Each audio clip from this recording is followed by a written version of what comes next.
Mr. Josh Brecheen from Oklahoma, you have 3 minutes. Thank you, Mr. Chairman. Look, apart from being someone that represents Christ in the way that I operate in this building and being a good husband and a great father to my children, something stands out to me more so than anything else in the way that I conduct my life. It is to be a person of truth. And I think as some of us are having real consternations this morning because of feeling like that there is truth on both sides, that we had a blueprint, but there's also truth in the fact that $50 billion was added that is not a part of the blueprint.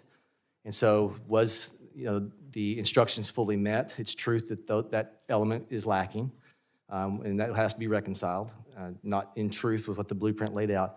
The second part, to be a person of truth, has to be the scores.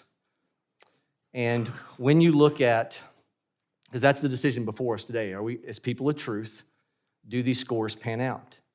And what I saw happen in Oklahoma in my time in the state legislative body, trying to repeal wind tax credits, 60 lobbyists from other countries, Italy, Spain involved, diverged on the Capitol, and it took from the 90s, as Governor Keating discussed in the 2018 era when we were trying to repeal these, it was never intended to last as long as it did.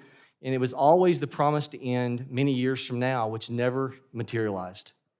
And so when we've got a measure that says start date for ending is 4 years from now, and we also have elements of this as it currently stands that says you can enter a project in 2031 as a wind production entity and still be receiving taxpayer subsidies by 2040, to be a person of truth, I know what's going to happen.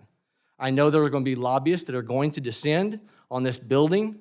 We'll get the savings up front. And years from now, when President Trump, who rightfully so is a champion for ending, as he calls it, the Green New Scam, is no longer in office, this is designed, I'm sorry, but I think it's purposely designed. And I'm not challenging anybody's character. I am grateful to a speaker. I am grateful to a chairman of this committee. I am grateful to a leader that's engaging with us right now to try to figure this stuff out, to get to the truth. But I just want for my committee members to know my consternation, because as Patrick Henry once said, I have but one lamp by which my feet are guided. It's the lamp of experience. I know no other way to foretell the future than by the past. And until we get these timelines corrected to where it's a true repeal of wind and solar that is undermining our electric grid, 60% of all new generation in the last 2 years, according to the Energy Information Administration, is wind and solar.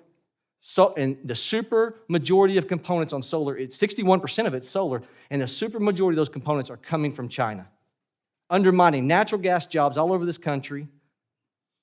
We have to fix this. I appreciate a chairman, speaker, and a leader right now as we're even talking, trying to figure